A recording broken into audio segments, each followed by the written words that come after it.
Okay, so the Maxi Ford is a very basic step that we go leap, shuffle, leap, toe, and leap, shuffle, leap, toe, and leap, shuffle, leap, toe, leap, shuffle, leap, toe, step, ball change, leap, shuffle, leap, toe, clap, leap, shuffle, leap, toe, clap, leap, shuffle, leap, toe, leap, shuffle, leap, toe, and step, ball change.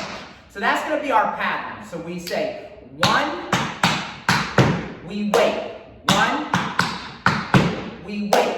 Leap, shuffle, leap, toe, leap, shuffle, leap, toe, step, ball change. Leap, shuffle, leap, toe. Leap, shuffle, leap, toe. Leap, shuffle, leap, toe.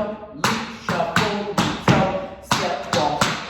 Okay, so now when we do that, the idea is going to be just like when we did our flat ball changes, that rotating flat ball changes. We're going to do this turning going one direction and then turning coming back the other way. Now, one thing as in terms of placement with arms, one of the things that will help, when you notice when I'm turning across the floor that I'm using my arms, I'm kind of holding them in second position.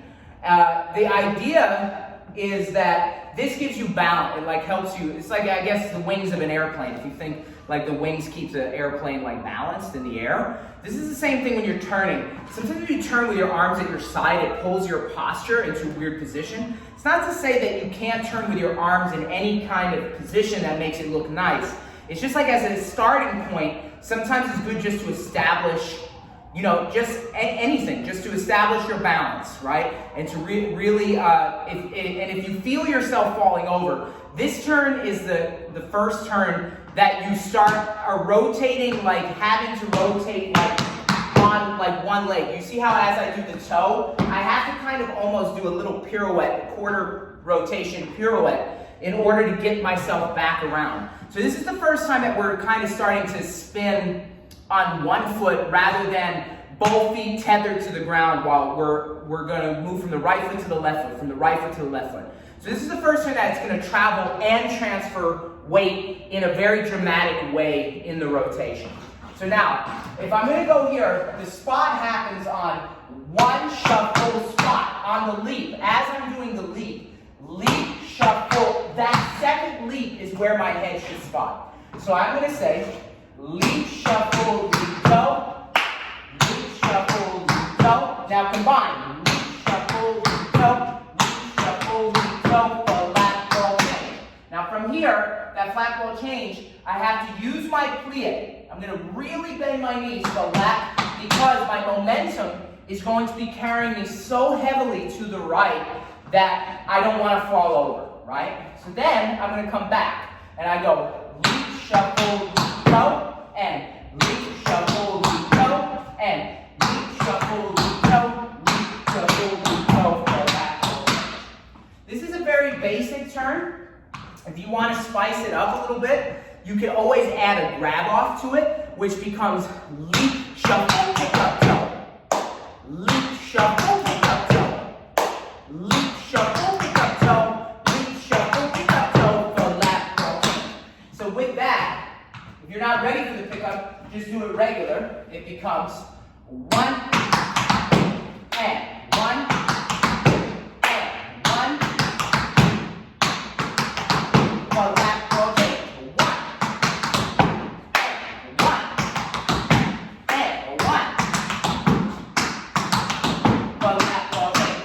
You may notice that my left side wasn't quite as confident as the right. So just like rotating in one direction, you're going to naturally be a lot better than rotating in the other direction, right? So I turn much better to the right. I can rotate, but now watch. If I do that same thing left, it's a little bit, see, it's a little bit more unbalanced. So I have to constantly be working on my rotations to the left, yeah?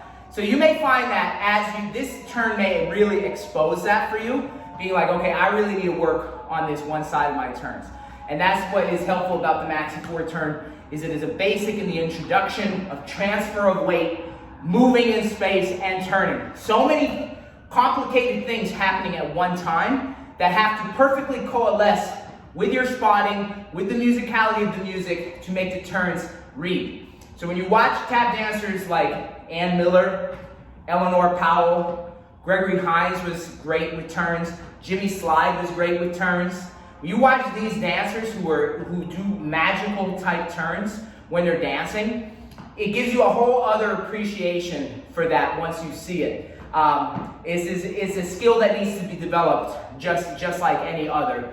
And some tap dancers come by it very honestly and very naturally, and others have to really work hard for it. It's definitely possible with a little bit of work, and these turns are a great place to start.